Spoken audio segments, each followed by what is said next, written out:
சிவபக்தர்கள் அனைவருக்கும் வணக்கம். தொடர்ந்து திருமாலோட அவதாரங்கள் பார்த்துட்டு இருக்கோம். பார்க்காதவங்க இந்த வீடியோட எண்ட் ஸ்கிரீன்ல பிளேலிஸ்ட்ல பின் பண்ணிருப்பேன். பெருமாள் விஷ்ணு அப்படின்ற தலைப்புல இருக்கும். உங்களுக்கு நேரம் இருக்கிறப்ப அதையும் பாருங்க. இன்னைக்கு நம்ம பார்க்கக்கூடிய அவதாரம் ராம அவதாரம். ரகுகுலத்துல தசரத சக்கரவர்த்திக்கு மகனா திருமால் எடுத்த அவதாரம் தான் இந்த ராம அவதாரம். ஏகபத்தினி விரதனா சீதாதேவிய மணந்தும் அரக்கன் ராவணனை சம்ஹாரம் செஞ்சும் தந்தை கொடுத்த சத்தியத்தை காப்பாற்றியதும் ராம அவதாரத்தோட சிறப்பம்சம். வைகுண்டத்துல வாயில் காப்போரா இருந்த ஜெய விஜயர்கள் சனகாதியரால சபிக்கப்பட்டு முதல் பிறவில திதியோட மைந்தர்களான இரண்யாட்சனாகவும் இரண்ய கசிபுவாகவும் தோன்றினாங்க. இரண்யாட்சகன வராக அவதாரம் எடுத்தும் இரண்ய கசிபுவ சிங்க அவதாரம் எடுத்தும் ஸ்ரீஹரி வதச்சாரு. இரண்டாவது பிறவியில ராவணனும் கும்பகர்ணமா பிறக்கிறாங்க. அவங்க ரெண்டு பேரையும் ராமர அவதரித்து கொள்றாரு. சிசுபாலன் தந்தவர்த்தன் என்பது மூன்றாவது பிறப்பு. இதோட அவங்களோட சாபம் தீர்ந்து பரமபத வாசலுக்கு மறுபடியும் திரும்பினாங்க. சூரிய குல வம்ச வழி மன்னர்கள்ல ரகு என்பவன் ரொம்ப புகழோட வாழ்ந்தான். அவனோட மகன் தான் அஜன். இந்த அஜனோட புதல்வன் தான் தசரதன். அயோத்தி ஆண்டுட்டு வந்தான். தசரதனுக்கு பட்டத்தரசிகளாக கோசலை, கைகேயி, சுமத்திரை அப்படின்னு 3 பேர் இருந்தாங்க. ஸ்ரீமத் நாராயணன் கோசலைக்கு ராமன் என்ற மகனா அவதரித்தாரு. பூமியில அரக்கர்கள் அட்டகாசம் அதிகமானது. தேவர்கள் கிட்டையும் தங்களோட அட்டூழியங்களை செஞ்சு பயமுறுத்திட்டு வந்தாங்க. அவங்கள துன்பத்துக்கும் ஆளாக்குனாங்க. அதனால ஸ்ரீமத் நாராயணன் அவங்க கிட்ட இருந்து உலகத்தையும் தேவர்களையும் காப்பாத்துறதுக்காக ராம அவதாரம் எடுத்தாரு. விஸ்வாமித்திரர் தாம் ஈர்ச்சி இருக்கக்கூடிய வேள்விக்கு பங்கம் ஏற்படாமல் இருக்கிறதுக்காக ஸ்ரீராமன், லட்சுமணன் இந்த 2 பேரையும் தன்னோட அனுப்பி வைக்கும்படி தசரதன் கிட்ட கேக்குறாரு. முதல்ல மறுத்த தசரதன் அதுக்கப்புறமா அனுமதியும் கொடுத்துட்டாரு. அவங்கள வேள்வி செய்ய இருக்கக்கூடிய காட்டுக்கு அழைத்து செல்லக்கூடிய வழியில தாடகன் சொல்லக்கூடிய ஒரு அரக்கி குறுக்கிட்டா. அவனை ஸ்ரீராமர் வதம் செஞ்சுட்டாரு. யாகம் தொடங்குனதுமே அரக்கர்கள் மாரிசன் என்பவனோட தலைமையில அதை நடக்க விடாதபடி இடையூறு செஞ்சாங்க. ராமன் அரக்கர்களை அழிச்சிட்டாரு. மாரிசனன் தன்னோட ராம பானத்தால சமுத்திரத்திலேயே கொண்டு போய் தள்ளுமாறு செஞ்சாரு. அதனால சந்தோஷமான விஸ்வாமித்திரர் அநேக அஸ்திரங்களை அவங்களுக்கு உபதேசித்து அயோத்திக்கும் அழைச்சிட்டு வந்தாரு. அப்படி வர்றப்போ கல்லா சபிக்கப்பட்டு கிடந்த அகலிகை ஸ்ரீராமனோட பாத ஸ்பரிசத்தால சாப விமோச்சனம் பெற்று மறுபடியும் மாநில வடிவத்தையும் பெற்றா. அதுக்கப்புறமா அவங்கள விஸ்வாமித்திரர் ஜனகர் ஆட்சி புரியக்கூடிய மிதிலைக்கு அழைத்துட்டு போனாரு. அங்க ஜனக புத்திரியான சீதைக்கு உரிய கணவனை தேர்ந்தெடுக்கக்கூடிய சுயம்வரம் அங்க நடந்தது. அந்த சுயம்வர மண்டபத்துல ஒரு சிவ தனுசும் இருந்தது. அதை யாராலையுமே தூக்கி நிறுத்தி வளைச்சு நாணேற்ற முடியாத ஒன்று. அந்த வில்ல எந்த பராக்கிரமசாலி வளைச்சு நாணேற்றுகிறானோ அவனுக்கு தன்னோட பெண்ணை தரதா அறிவிச்சிருந்தான் ஜனகன். பல நாட்டு மன்னர்கள் வந்து முயன்றும் சிவதனுசும் முறியல. ஸ்ரீராமர் அதை வளைச்சு நாணேற்றி காட்டவே அவருக்கு ஜனகன் சீதைய திருமணம் செஞ்சு கொடுத்தான். திருமணம் முடிஞ்சு தன்னோட சுற்றம் சூழ அயோத்தி திரும்புகையில ராமனை பரசுராமர் எதிர்த்தாரு. அவர்கிட்ட இருந்த வில்ல ராமர் வளைச்சு பரசுராமரோட அகந்தைய அடக்குனாரு. நாடு திரும்பிய ஒரு சில நாள் கழித்து தசரதன் தன்னோட மகன் ஸ்ரீராமருக்கு பட்டம் சுட்ட நினைச்சான். அதுக்கான ஏற்பாடுகளையும் செஞ்சான். அதனால ராமரோட சிற்றனை கைகேயி ரொம்பவே சந்தோஷமா இருந்தா. அப்படி அவள் மகிழ்ச்சியா இருந்த சமயம் மந்தரன்னு சொல்லக்கூடிய வேலைக்காரி கைகேயி கிட்ட துவேஷத்தை ஏற்படுத்தினா. ராமன் பட்டத்தரசன் ஆனா கோசலைக்கு பெருமையை ஒழிய கைகேயி உனக்கு ஏது பெருமை? ஜனகர் புத்திரியான சீதை பட்டத்தரசி. அதனால உன்னோட தந்தையார் நாடாகிய கேக்கைய நாட்டுக்கு ஜனகர் பகைவர். இந்த நிலையில உன்னோட பிறந்த இடம் தாக்கப்படலாம் அப்படின்னு மந்தரை சொல்ல கைகேயி மனம் மாறிட்டா. அதனால தசரதர் கைகேயிக்கு ஏற்கனவே தருவதா வாக்களித்த 2 வரங்களை பயன்படுத்தி ஒரு வரத்தால பரதன் ஆட்சி கட்டில் ஏறவும் மற்றொரு வரத்தால ராமன் 14 ஆண்டுகள் வனம் புகுதல் வேண்டும் அப்படின்னும் தசரதனை கேட்குமாறு மந்தரை சொல்லி கொடுக்கிறான். மந்தரையோட தூண்டுதலால தசரதன் கிட்ட அப்படியே வரங்களை தற்போதே தர வேண்டும் அப்படின்னு கைகேயி கேக்குறா. மன்னன் ராமன் மேல கொண்ட பிள்ளை பாசத்தை அளவிட முடியாது. கைகேயி கூட அப்படிதான் இருந்தா. ஆனா தற்போது இவள் மாறிவிட்டாளே அப்படின்னு வருந்தினாரு. தசரதன் எவ்வளவு கெஞ்சியும் அவளோட பிடிவாதத்தை மாற்ற மறுத்துட்டா. தந்தையோட நிலை கண்டு அவரோட வாக்கை நிறைவேற்ற சித்தமானார் ராமர். பரதனுக்கு ஆட்சி அளித்துட்டு ராமன் காட்டுக்கு போனாரு. அவரோட லட்சுமணனும் சீதையும் உடன் போனாங்க. தன்னோட பிரியமான மகன் கானகம் சென்றான் அப்படின்னு கேள்விப்பட்ட தசரதன் அந்த துயரம் தாழாம உயிர் துறந்துட்டான். அயோத்தி நகரமே சோகத்துல மூழ்கினது. காட்டுக்கு சென்ற ராமனோட கங்கை கரையில குகன் என்ற வேடன் நட்பு கொண்டான். அவனோட உதவியால கங்கைய கடந்து பரத்வாஜ முனிவரோட ஆசிரமத்துக்கு ராமர் வந்தாரு. அங்க அவரோட உபசாரத்தை ஏத்துக்கொண்டதுக்கு அப்புறமா சித்திரக்கூடத்துக்கு போய் அங்க பர்ணசாலையை அமைச்சுக்கிட்டான். அங்க ராமன், சீதை, லட்சுமணன் 3 பேருமே தங்குனாங்க. இந்த நிகழ்ச்சிகள் எல்லாம் நடக்கிறப்பவே பரதன் தன்னோட தாய் வழி பாட்டன் நாடாகிய கேக்கைய நாட்டுக்கு போயிருந்தான். அயோத்திக்கு அவன் மீண்ட சமயம் தன்னை பெற்ற அன்னையோட பேராசையால ஏற்பட்ட சம்பவங்களை தெரிஞ்சு ரொம்பவே வருத்தம் அடைஞ்சான். மூத்தவன் இருக்க நான் எப்படி முடிசூடுவது? இந்த பட்டத்தை ஏற்க மறுத்துட்டான். அதோட வனத்துக்கு போய் சகோதரர்களை அழைச்சிட்டு வர்றதுக்கும் போனான். சித்திரக்கூடத்துக்கு போனா தந்தையோட மரண செய்தியை சொன்னான். சொல்லிட்டு அயோத்தி நாட்டை வந்து ராமன் தான் ஆளணும் அப்படின்னு வற்புறுத்தினான். ஆனால் ராமன் மறுத்துட்டான். அதுக்கப்புறமா அங்கேயே ரொம்ப துயருற்ற ராமனும் சகோதரரும் தந்தைக்கு செய்ய வேண்டிய சடங்குகளை செஞ்சாங்க. பரதன் கிட்ட ராமர், பரதா, உன்னோட விருப்பப்படி நான் அயோத்திக்கு வருவது சரி கிடையாது. தந்தையோட வாக்கு பொய்யாகிடும். நானும் என்னோட வாக்குறுதியை நிறைவேற்றத்தான வனம் வந்திருக்கிறேன். அவருக்கு நீயும் மகன் அப்படின்ற முறையில அயோத்திக்கு போய் மக்களோட நலத்தை பேணுறதுல அக்கறையா செலுத்து அப்படின்னு சொல்றாரு. அண்ணா, அயோத்தி அரசுக்கு உரியவர் தாங்கள் தான். நீங்க அங்க வராம நான் அயோத்தி திரும்ப மாட்டேன் அப்படின்னு சபதம் எடுத்து இங்க வந்திருக்கிறேன். ஆக தயவு செஞ்சு தாங்கள் பட்டத்தை ஏற்றுக்கொள்ள வேண்டும் அப்படின்னு பரதன் பணிந்து கேக்குறான். தம்பி, அரசன் இல்லாத மக்கள் தவிப்பாங்க. உடனேயே நீ அயோத்திக்கு போகணும்னு சொல்றாரு ராமன். அண்ணா, அப்படியானால் நான் உங்கள் ராஜ்யத்தை உங்களோட பிரதிநிதியாகவே ஆட்சி செய்வேன். அதுக்காக தாங்கள் தங்களோட பாதுகைகளை எனக்கு தந்தருள வேண்டும் அப்படின்னு கேக்குறான். ராமன் பாதுகைகளையும் கொடுத்தாரு. அவற்றை தலைமையில தாங்கி கொண்ட பரதன் அயோத்திக்கு போகல.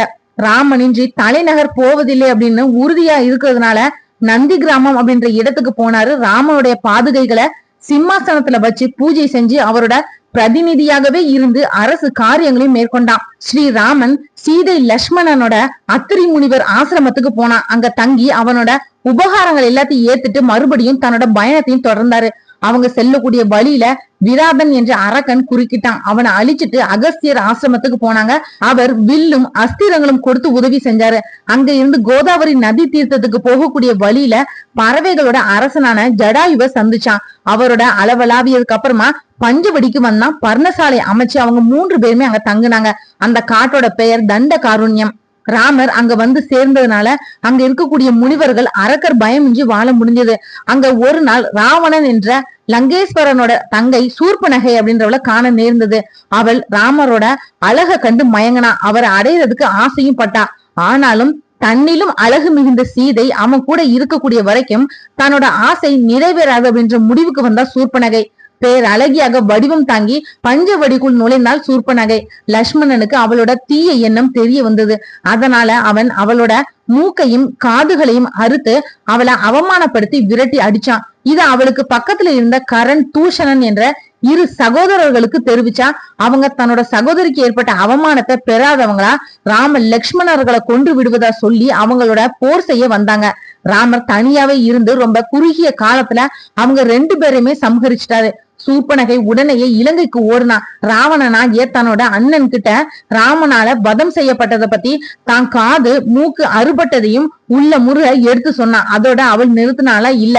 ராமன் மனைவி சீதை பேரழகி. அந்த அழகு பிம்பத்தை அவன் அடையணும் அப்படின்ற ஆசை கனல் அவனோட உள்ளத்துல தோன்றுபடி சொன்னான். இதை கேட்டதுமே சீதையை அபகரித்து கொண்டு வந்து தன்னோட அந்த புறத்துல வச்சுக்கணும் அப்படின்னு ராவணன் தீர்மானிச்சான். மாய வேலை செய்யறதுல அதிசாதுரியமான மாரீசன் என்ற அரக்கனோட பொன்மான் உரு கொண்டு பஞ்சவடியில திரிய சொன்னான். அப்படி மானா திரிந்து ராம லட்சுமணர்களை அங்க இருந்து கொஞ்ச தூரம் தள்ளி அழைச்சு செல்லுமாறு ஏற்பாடும் செஞ்சான். அப்படியே மாரீசன் பொன்மானா மாறி பஞ்சவடிக்கு போய் ராம சீதை இருக்கக்கூடிய பர்ணசாலை பக்கம் நடமாடினான். தகதகன்னு மின்னக்கூடிய பொன்மானை கண்டால் சீதை அதை தனக்கு பிடித்து தருமாறு ராமனை வேண்டி கேட்டுக்கிட்டா. லட்சுமணன், தேவி அதோட உண்மையான மான் கிடையாது, உங்களையும் மற்றவரையும் ஏமாற்ற வந்த மாயமான் அப்படின்னு சொல்றான். சீதை அதை ஏத்துக்கல. ஸ்ரீராமர் பர்ணசாலையில லட்சுமணனை காவலா இருக்கும்படி சொல்லிட்டு மான துரத்தினாரு. கையில வில்லோடு தன்னை தொடர்ந்து வரக்கூடிய ராமன் கிட்ட இருந்து அகப்படாத மாயமான் அவனை வெகு தூரத்துக்கு இழுத்துட்டு போனது. அலைச்சல்ல சினந்த ராமன் ஒரு அம்பு விட்டு அழகிய மான கொன்னுட்டாரு. மாரீசன் உயிரை விடுறப்போ ராமனோட குரலை போன்று மாத்தி கொண்டு ஹே லட்சுமணா, ஹே சீதா அப்படின்னு அலர்னபடியே உயிரையும் விட்டான். சீதை பர்ணசாலையில இருந்தாலும் அவளுக்கு அந்த குரல் கேட்டது. அவள் அதனால வேர்த்து விழுவிடுத்து போய், லட்சுமணா, உன்னோட அண்ணாவுக்கு ஏதோ ஆபத்துன்னு நினைக்கிறேன், நீ சீக்கிரம் போய் பாத்துட்டு வா அப்படின்னு லட்சுமணனை அங்க இருந்து போய் பாத்துட்டு வரும்படி கேக்குறா. தேவி, இது அந்த மாயமானோட குரல். என்னோட சகோதரனை வெல்றவங்க இந்த பூமியில எங்கேயுமே கிடையாது, அதனால கவலைப்பட வேண்டாம் அப்படின்னு லட்சுமணன் சொன்னான். இப்படி சொன்னதுமே அவளுக்கு கோபமும் ஆத்திரமும் வந்தது. லட்சுமணா, நான் சொல்றத கேளு, உடனடியா நீ போய் உன்னோட அண்ணனுக்கு என்ன நேர்ந்தது அப்படின்னு போய் பாத்துட்டு வான்னு ஆவேசமா சொன்னான். சீதைய பர்ண சாலையில தனியா விட்டுட்டு தன்னோட அண்ணனை தேடி சென்றான் லட்சுமணன். அந்த சமயம் பஞ்சவடியில ராவணன் ஏற்கனவே வந்து பதுங்கி இருந்தான். ஒரு சன்னியாசியா பர்ணசாலைக்கு வந்து பிச்சையும் கேட்டான். சீதை பிச்சை போட வந்தா. அப்படியே அவளை கவர்ந்துட்டு விமானத்துல ஏறி பறந்தும் போனான். ராவணன் பறக்கக்கூடிய ஆகாய வீதியில பறவைகள் அரசனான ஜடாயு வந்து எதிர்த்தான். அடாத செயலுக்கு அழிவு காலம் வந்து சேரும் அப்படின்னு சொல்லிட்டு அவன் ராவணனை தாக்கினான். ராவணனும் ஜடாயுவை அடித்து பலமான காயங்களையும் ஏற்படுத்திட்டு அவனை கீழே தள்ளிட்டு நேரா இலங்கைக்கு போனான். மாரீசனை கொன்ற ராமன் பர்ணசாலைக்கு திரும்பினான். அங்க வரக்கூடிய வழியில லட்சுமணன் தங்களுக்கு ஏதோ ஆபத்து அப்படின்னு பார்த்து வரும்படி சீதாதேவி என்ன அனுப்புனார் அப்படின்னு ராமன் கிட்ட சொன்னார் லட்சுமணன். ரெண்டு பேருமே பெருத்த கலக்கத்தோட பர்ணசாலைக்கு திரும்பினாங்க. அங்க சீதை இல்லாததை பார்த்து கலக்க முச்சாங்க. ரெண்டு பேருமே சீதைய வனாந்தரம் முழுவதும் தேடிட்டே இருந்தாங்க. அப்போ பலத்த காயத்தோட ஜடாயு உயிருக்கு போராடிட்டு இருக்கத பார்த்தாங்க. ஜடாயுவ தன்னோட மடியில கெடுத்தினாரு ராமன். ராவணன் சீதைய கடத்திட்டு போனதை அறிவிச்சுட்டு உயிர் நீத்தான் ஜடாயு. ஜடாயுவுக்கு ஈம சடங்குகள் எல்லாத்தையும் செஞ்சுட்டு ராமனும் லட்சுமணனும் அங்க இருந்து கிளம்புனாங்க. கபந்தன் சொல்லக்கூடிய ஒரு அரக்கன் இவங்களை இடைமறிச்சான். அவனும் பிறப்பால அரக்கன் கிடையாது. சாபத்தோட காரணமா அவன் அரக்கனா தெரிஞ்சிட்டு இருந்தான். அவனை அவங்க வதம் செய்ய சாப விமோச்சனமும் பெற்றான். சாப விமோச்சனம் ஆனதும் அவனோட உடல் தேஜஸாகி திகழ்ந்தது. அந்த ஒளி மிகுந்த உடலோட அவங்கள வலம் வந்து வணங்கி அவங்கள சபரி கிட்ட போகுமாறு வேண்டி கேட்டுக்கிட்டான். அவங்களும் சபரி கிட்ட போனாங்க. அவள் ரொம்ப பக்தி சிரத்தையோடும் அன்போடும் உபசாரம் செஞ்சா. அவள் ராமருக்கு பல வகைகளை கொடுக்கறதுக்கு முன்னாடி தான் கடிச்சு சுவை பார்த்ததுக்கு அப்புறமா அவருக்கு கொடுத்தா. அதை பார்த்து பூரிப்பும் ஆனந்தமும் அடைஞ்சா ராமன். அவள் கடித்து கொடுத்த பழங்களை விரும்பி சாப்பிட்டான். அவள் ராமரையும் லட்சுமணரையும் மதங்க மலைக்கு போகும்படி அறிவுரை செஞ்சா. மேலும் அங்க போனா அந்த மலையை சேர்ந்த சுக்ரீவன், அனுமன் முதலியோர் சீதையை மீட்கிறதுக்காக ரொம்ப பெருசா உதவுவாங்க அப்படின்னு சொன்னா. பகவான் அவளுக்கு மோட்சத்தை கொடுத்துட்டு அங்க இருந்து மதங்க மலைக்கு புறப்பட்டாரு. சுக்ரீவன் மதங்க மலையில அனுமனோட தங்கி இருந்தான். கிஷ்கிந்தை மன்னனான வாலியோட சகோதரன் தான் சுக்ரீவன். அவனை அவனோட அண்ணன் நாட்டை விட்டு துரத்திட்டதுனால அவனுக்கு பயந்து மதங்க மலையில ஒளிஞ்சிருந்தான். ராம லட்சுமணர்களை அந்த மலை சாரல பார்த்ததுக்கு அப்புறமா அவங்க தன்னோட அண்ணா வாலியால அனுப்பப்பட்டு தனக்கு துன்பம் விளைவிக்க வர்றாங்களோ அப்படின்னு பயந்தான். அதனால அவங்கள யார் அப்படின்னு தெரிஞ்சுட்டு வரும்படி அனுமனையும் அனுப்புனான். அவங்கள பற்றி தெரிஞ்சுக்கிட்ட அனுமன் ஸ்ரீராமன் கிட்ட ரொம்ப மதிப்பும் கொண்டான். அதுக்கப்புறமா சுக்ரீவன் கிட்ட ராம லட்சுமணர்களை அழைத்துட்டு போனா. சுக்ரீவனை சந்திச்சு விவரம் அறிஞ்சதும் அவனை தன்னோட சகோதரர்கள ஒருவனை ஏத்துக்கிட்டு அவனோட துயரத்தை துடைக்கிறதா வாக்குறுதி கொடுத்தான். ஆனாலும் சுக்ரீவனுக்கு அவன்கிட்ட முழு நம்பிக்கை ஏற்படல. காரணம் என்ன அப்படின்னா, வாலிய ராமன் ஒருத்தனால கொல்ல முடியாது அப்படின்னு அவன் நினைச்சான். வாலியும் வரம் பெற்றவன் தான். அவனை எதிர்க்கிறவங்க பலத்துல பாதி அவங்கிட்டே போயிடும். அப்படிப்பட்டவனை ஒரு தெய்வத்தாலதான் வெல்ல முடியுமே தவிர ஒரு மனிதன் நிச்சயமா ஜெயிக்க முடியாது அப்படின்ற நம்பிக்கை அவங்கிட்ட வலுத்து இருந்ததுதான் அதுக்கு காரணம். அதுக்கப்புறமா வாலிய யுத்தத்துக்கு அழைக்கும்படி சுக்ரீவனையும் அனுப்புனாரு. வாலி வந்தான். சுக்ரீவனோட போர் செஞ்சான். அப்படி அவங்க ரெண்டு பேருமே போரிடுறப்போ ராமன் வாலிய மறைந்து நின்று அம்பு எய்து கொன்னுட்டாரு. சுக்ரீவனை கிஷ்கிந்தை மன்னனும் ஆக்கிட்டாரு. அதுக்கப்புறமா சீதையை தேட பல பாகங்களுக்கும் வானர படைகளை அனுப்புறதா சொன்னான் சுக்ரீவன். அப்போ மழை காலமா இருந்ததுனால கொஞ்ச காலம் கழித்து அனுப்புறதா வாக்குறுதி கொடுத்தான். அதுக்கப்புறமா கூறிய வாக்குறுதியை மறந்தே போயிட்டான் சுக்ரீவன். அவன் சிற்றின்பத்துல கட்டுண்டு கிடக்கிறான் அப்படின்றத கேள்விப்பட்ட ராமர் லட்சுமணனை அவங்கிட்ட அனுப்பி வச்சான். அங்க மதிமயங்கி கிடந்த சுக்ரீவனை பார்த்து, வாலியை கொன்ற அஸ்திரத்தை போல ஆயிரக்கணக்கான அஸ்திரங்கள் இருக்குது, அத மறக்க வேண்டாம் அப்படின்னு தெரிவிச்சான். அதை கேட்டதுமே தான் செஞ்ச தவற உணர்ந்தான் சுக்ரீவன். ராமனோட பாதங்கள்ல விழுந்து வணங்கி தன்னை மன்னிக்குமாறு வேண்டி கேட்டுக்கிட்டான். அதுக்கப்புறமா சீதையை தேடுறதுக்காக நாலு அப்புறமும் வானர படைகளையும் அனுப்பினான். அப்படி போன படைகள்ல தெற்கு சென்ற படைகளை அனுமன், அங்கதன், ஜாம்பவான் தலைமை தாங்கி நடத்திட்டு போனாங்க. அவங்க எங்கெல்லாமோ தேடியும் கிடைக்காம மகேந்திர மலைக்கும் வந்தாங்க. முயற்சியில தோற்றாலும் உடனே அவங்க கிஷ்கிந்தை திரும்பல. சீதா பிராட்டியை பார்க்கக்கூடிய பாக்கியம் ஜடாயுவுக்கு கிடைச்சது மாதிரி தங்களுக்கு கிடைக்கலையே அப்படின்னு அவங்க ஏங்கி போனாங்க. அந்த சமயத்துல கிட்டக இருக்கக்கூடிய ஜடாயுவோட தம்பி சம்பாதி இருந்தக்கூடிய விவரம் அவனுக்கு தெரிஞ்சது. ராம லட்சுமணனோட துன்பத்தை அறிந்த சம்பாதி சீதைய ராவணன் சிறை வச்சிருக்கிற செய்தியையும் சொன்னான்.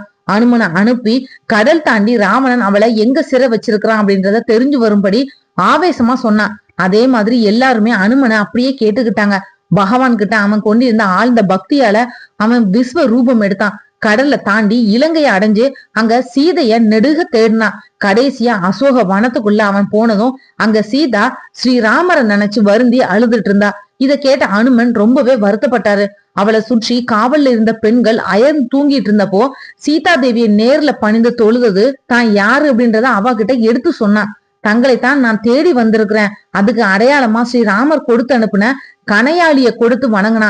அத தன்னோட கைகள்ல வாங்கி கண்கள்ல ஒத்திக்கிட்டா சீதா தேவி. என் பெருமானோட கனையாளியை பெற்று மகிழ்ந்த சீதா தாங்கிட்ட இருந்த சூடாமணிய அனுமன் கிட்ட கொடுத்தா.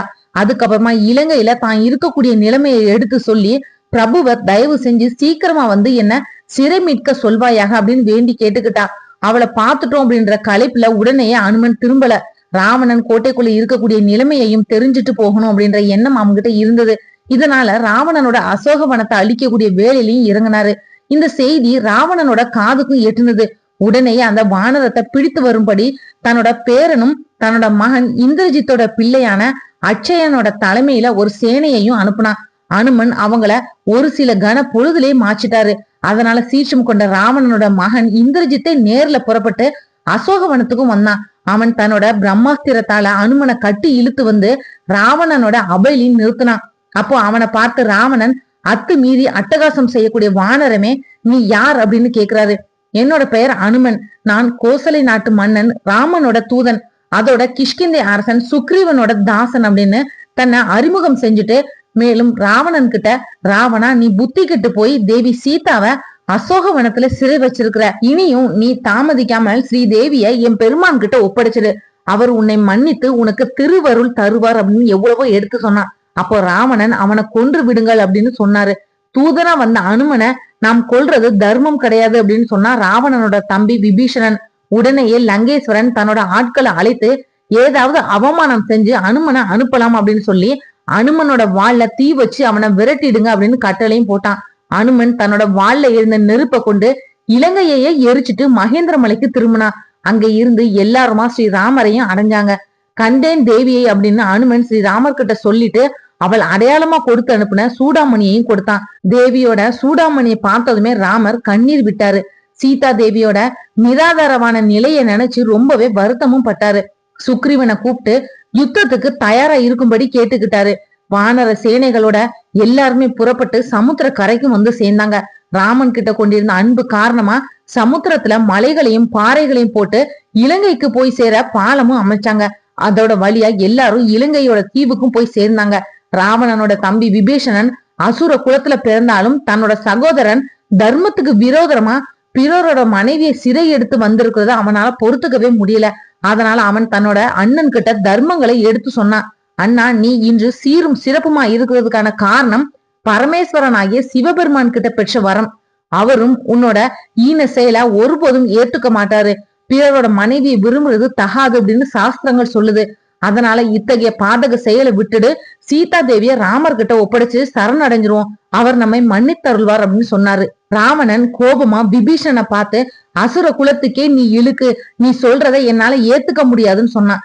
இனியும் இவன் கூட இருக்கிறது பாதகம் நினைச்ச விபீஷணர் ராமன் கிட்ட சரண் புகுந்தான். அப்பவே ராமன் இலங்கைய அவனுக்கு கொடுத்து முடிசூட்டி வச்சாரு. யுத்தம் தொடங்குறதுக்கு முன்னாடி அரக்கர்களோட குணம் மாறலாம்னு நினைச்சு ராமன் ராவணன் கிட்ட அங்கதனை தூது அனுப்புனான். ராவணனோ சீதைய விடுவிக்க முடியாது அப்படின்னு பிடிவாதமா மறுத்துட்டான். யுத்தம் மூண்டது. வானர சேனைகள் அரக்கரோட கூட்டத்தை துவம்சம் செஞ்சாங்க. ராவணன் தன்னோட படைகளோட ராமனையும் எதிர்த்தான். அவனோட சேனைகள் அனைத்தையுமே வீழ்த்தி வில்லையும் முறிச்சு யுத்த களத்துல ராவணனை தலை குனிய செஞ்சாரு ராமன். நிராயுத பாணியா லங்கேஸ்வரன் நின்றப்போ, இன்று போய் நாளை படைய திரட்டி மீண்டும் வா அப்படின்னு மேலும் அவகாசம் கொடுத்தாரு ராமர். அவமானம் தாங்க முடியாத ராவணன் அரக்கர் சேனையை ஒன்று திரட்டி தன்னோட தம்பி கும்பகர்ணனை போர்க்களத்துக்கும் அனுப்புனான். அவன் வதம் செய்யப்பட்டதும் தன்னோட குமரன் அதிகாயனை அனுப்புனான். அவனும் கொல்லப்பட்டதும் இந்திரஜித் யுத்த களத்துல குதிச்சான். இந்திரஜித் லட்சுமணனையும் பிற வீரர்களையும் நாக பாசத்தால கட்டுனான்.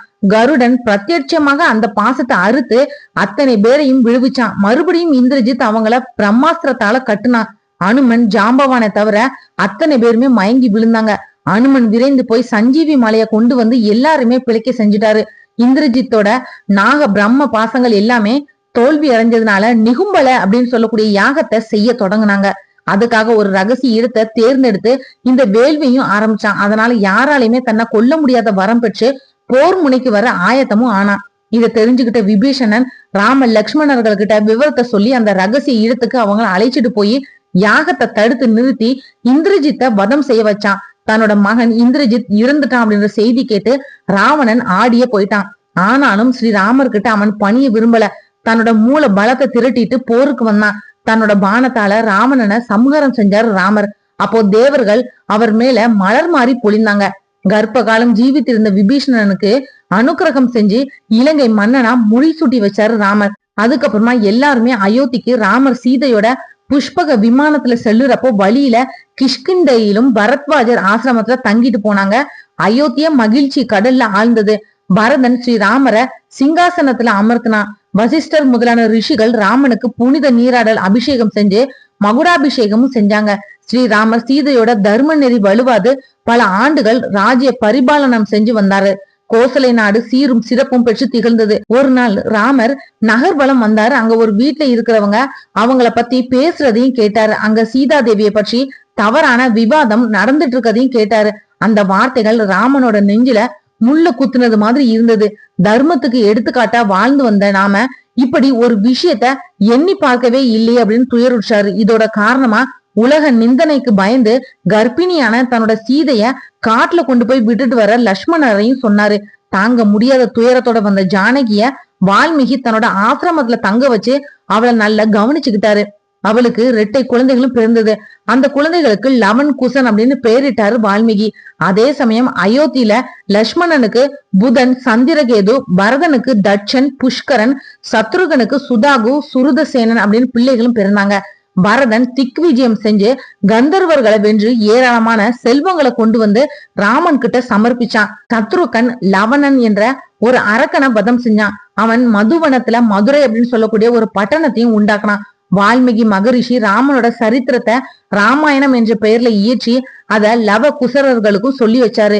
2 பேருமே ஒரே நாள் இத ராமனோட அரசவையில அரங்கேற்றினாங்க. அவங்கள தன்னோட குமாரர்கள் தெரிஞ்சுக்கிட்ட ராமர் மேலும் வால்மீகி ஆசிரமத்துல சீதை இருக்கிறா அப்படின்றதையும் தெரிஞ்சு அவளை அடையிறதுக்கு நினைச்சாரு. ஸ்ரீ ராமரோட உள்ள கிடக்கைய தெரிஞ்சுக்கிட்ட வால்மீகி அவளை புனிதவதி அப்படின்னு ஏத்துக்கொள்ளும்படி சொன்னாரு. சீதையோ தான் கற்பு தன்மையில இருந்து கொஞ்சமும் வலுவாது இருக்கிறேன் அப்படின்ற உண்மையால தன்னை பூமாதேவி அழைச்சு கொள்ளட்டும் அப்படின்னு தெரிவிச்சா. அவள் இப்படி சொன்னதுமே பூமி 2ஆ பிளந்தது. அதுக்குள்ள இருந்து பூமாதேவி வெளிப்பட்டு சீதைய தன்னோட 2 கைகள்ல ஏந்தியவளா அழைத்து கொண்டு மறைஞ்சு போயிட்டா. தன்னோட விருப்பத்துக்கு மாறா பூமாதேவி தன்னோட தர்ம பத்தினிய பிரித்து சென்றுட்டா அப்படின்னு ராமர் கோபம் மறைஞ்சாரு. அப்போ பிரம்மதேவன் தோன்றி ராமனை சமாதானப்படுத்தி சீதா தேவியோட பூலோக வாசம் முற்று பெற்றது. அவள் வைகுண்டத்துல உங்களோட வருகைக்காக காத்திருப்பாள் அப்படின்னு பிரம்மா சொன்னாரு. அதுக்கப்புறமாவே ராமர் சாந்தம் அடைஞ்சாரு. ராமர் தன்னோட புதல்வர்கள் லவகுசனை ஏத்துக்கிட்டாரு. 13,000 ஆண்டுகள் ஸ்ரீராமர் ஆட்சி செஞ்சுட்டு ராஜ்யத்தை தன்னோட புத்திரர்களுக்கும் தன்னோட சகோதரர்களோட பிள்ளைகளுக்கும் பகிர்ந்து கொடுத்தாரு. அதுக்கப்புறமா சரையு நதியில இறங்கி வைகுண்டத்தையும் சேர்ந்தாரு. அவரை பின்தொடர்ந்து சங்கு சக்கர அம்சங்களான பிறந்த சத்ருகன், பரதனும் ஆதிசேஷனான லட்சுமணனும் பூலோகத்தை விட்டு வைகுந்தத்துக்கும் போனாங்க. இந்த வீடியோ உங்களுக்கு பிடிச்சிருந்தா மத்தவங்களுக்கு ஷேர் பண்ணி விடுங்க. நாளைக்கு மற்றும் ஒரு நல்ல தலைப்புல நான் உங்களை சந்திக்கிறேன். நன்றி. ஆன்மீக தேடல்ல நீங்களும் தேடலாம் உங்களோட இஷ்ட தெய்வத்தை பற்றி. முதல் தடவை நம்ம சேனலை பார்க்குறவங்களா இருந்தீங்கன்னா சப்ஸ்கிரைப் பண்ணி பெல் ஐக்கான ஆன்னு கிளிக் பண்ணிடுங்க. அப்பதான் நான் போடுற பதிவு உடனடியாக நோட்டிஃபிகேஷனாக உங்ககிட்ட வரும்.